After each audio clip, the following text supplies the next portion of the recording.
Ya sebelumnya, yang belum subscribe silahkan di subscribe ya channel ini supaya nggak ketinggalan info menarik mengenai CPNS. Yang suka silahkan di like, jangan lupa untuk komen dan juga share supaya banyak orang yang mendapatkan manfaat dari video ini. Dan karena bidang saya bukan bidan, saya kan dosen bukan bidan. Nanti kalau ada yang salah kayak kemarin tentang perawat, ada yang salah juga ada yang benerin, nanti saya pin gitu ya supaya orang-orang tahu. Jadi kalau memang saya salah, saya keliru, tolong dibenarkan. Oke. Soal yang pertama, seorang perempuan umur 24 tahun melahirkan bayi di rumah sakit dengan berat badan 3.900 gram. Plasenta lahir lengkap, terdapat laserasi perineum sampai dengan sphincter ani hingga ke rektum. Termasuk derajat berapakah laserasi perineum pada kasus di atas?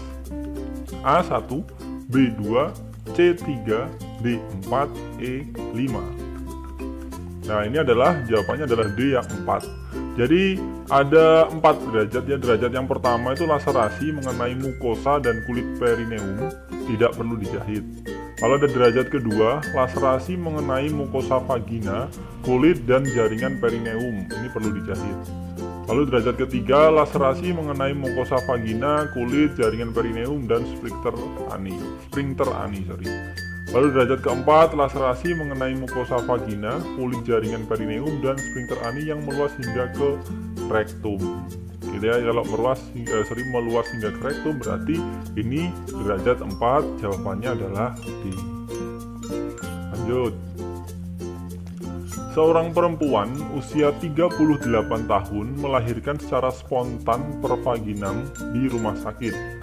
Bayi yang dilahirkan kembar, lahir merintih, ekstremitas kebiruan dengan berat lahir bayi 2000 gram dan 1500 gram. Bidan akan melakukan tindakan membersihkan jalan nafas bayi, tetapi dari pihak keluarga menolak. Kemudian bidan tersebut tetap melakukan membersihkan jalan nafas. Apakah jenis pengambilan keputusan bidan tersebut? A. Teologi, E. Eudonisme, C. Hedonisme, D. Deontologi, E. Utilitarianisme. Oke, ini jawabannya adalah dia denteologi. Suatu tindakan berdasarkan kepatuhan pada peraturan. Etika ini disebut etika berbasis kewajiban, dikatakan salah jika tidak melakukan tugas tersebut. Ya karena memang perlu dilakukan karena itu ya beratnya segitu, lalu biru. Biru ini kalau nggak salah biasanya karena saturasi oksigennya rendah ya biasanya lah. Nah, ada beberapa jenis pengambilan keputusan. Ada teori utilitarisme. Ini mengutamakan adanya konsekuensi, kepercayaan, adanya kegunaan. Semua manusia memiliki perasaan senang dan sakit. Prinsip umum dari utilitarisme adalah didasarkan bahwa tindakan moral menghasilkan kebahagiaan yang besar bila menghasilkan jumlah atau angka yang besar. Nah, bentuk utilitarisme ini ada 2. Utilitarisme berdasarkan tindakan, bahwa setiap tindakan ditujukan untuk keuntungan. Lalu ada yang berdasarkan aturan. Jadi setiap tindakan didasarkan pada prinsip kegunaan dan aturan moral. Berikutnya ada teori deontologi. Ini kewajiban untuk melakukan kebenaran adalah kewajiban utama, termasuk kesetiaan, ganti rugi, terima kasih, keadilan, berbuat baik, dan sebagainya. Ini memahami kewajiban akan membuat seorang terhindar dari konflik atau dilema. Berikutnya ada teori hedonisme. Teori hedonisme ini sesuai kodratnya setiap manusia mencari kesenangan dan menghindari ketidaksenangan. Hal terbaik adalah menggunakan kesenangan dengan baik dan tidak terbawa oleh kesenangan.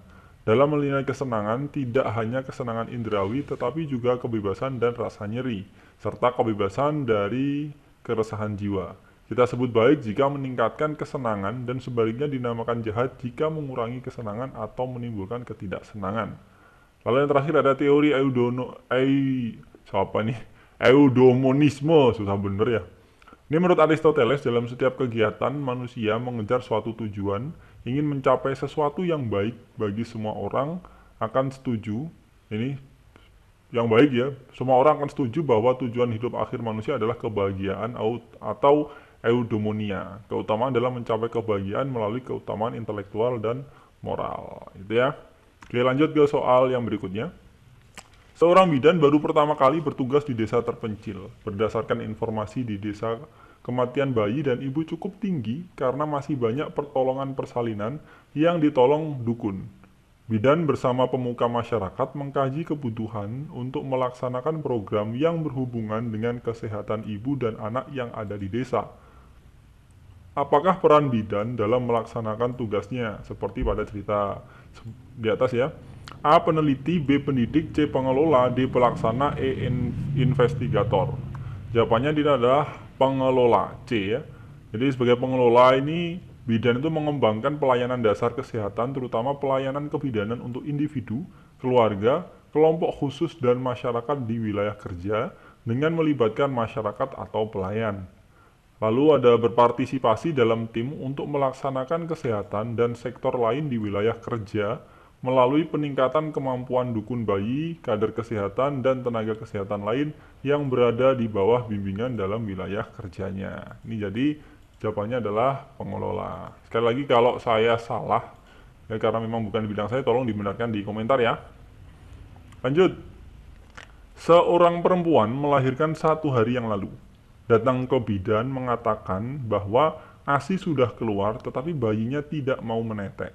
Keluarga menyarankan untuk diberi susu formula saja karena takut bayinya kelaparan. Apakah tindakan yang tepat untuk kasus tersebut? Ini masih 1 hari yang lalu ya. Ini setahu saya luar biasanya Tuhan itu ya. Bayi itu 1 sampai 3 hari itu dia nggak minum tuh masih bisa bertahan. Itu luar biasanya Tuhan ya. Jadi kadang memang ada beberapa kasus yang mungkin di hari-hari awal mungkin asinya belum keluar gitu ya. Tapi ini kasusnya asinya sudah keluar, cuman bayinya tidak mau menetek. Nah, apa tindakan yang tepat untuk kasus tersebut? A. Menyarankan untuk memberikan susu formula.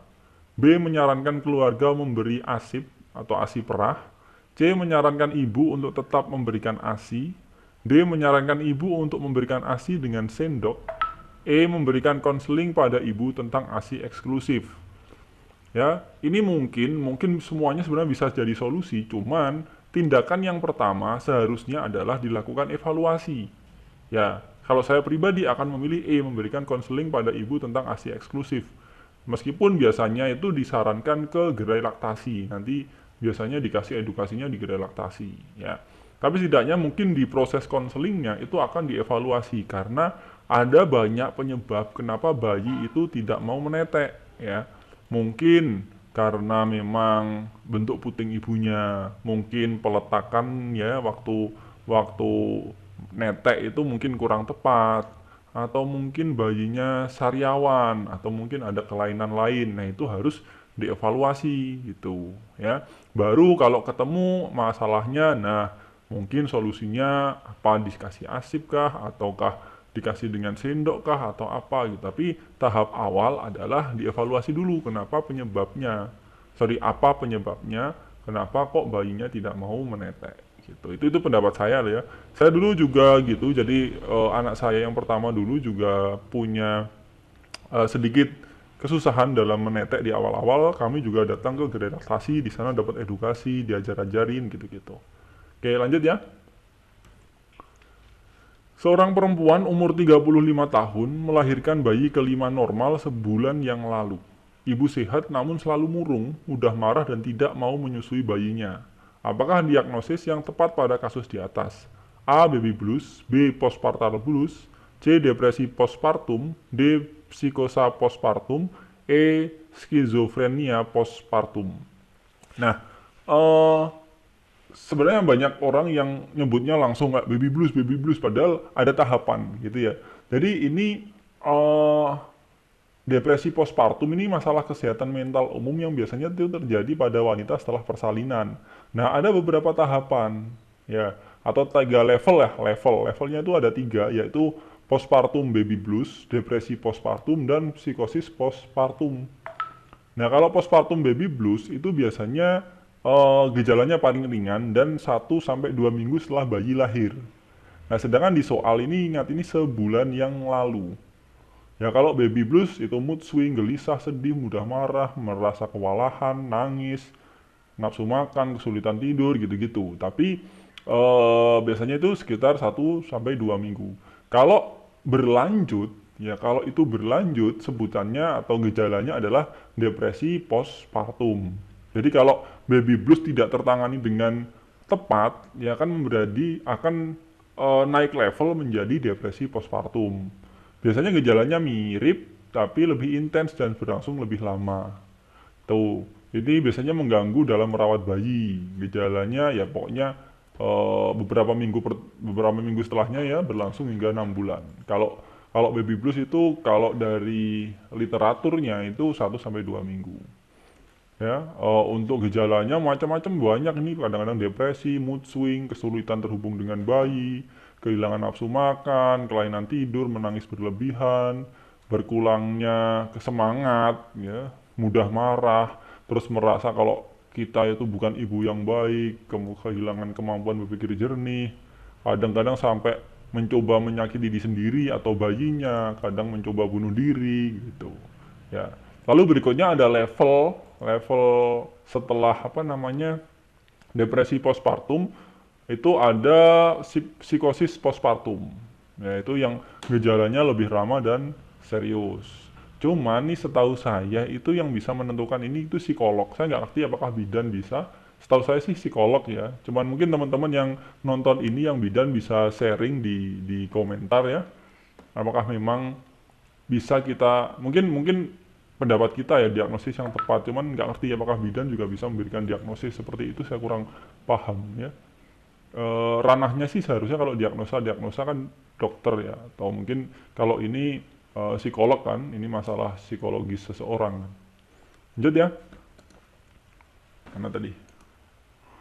Seorang perempuan usia 30 tahun melahirkan anak keempat di puskesmas. Bayi lahir menangis kuat, tali pusat dipotong dan bayi diletakkan di dada ibu.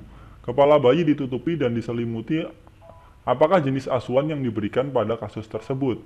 A. ASI eksklusif, B. Asuhan sayang ibu, C. Inisiasi menyusui dini, D. Manajemen aktif kala 3, E. Perawatan bayi baru lahir. Ini seharusnya teman-teman paham ya, ini adalah C ya, inisiasi menyusui dini. Ini langkah penting untuk memudahkan bayi dalam memulai proses menyusui.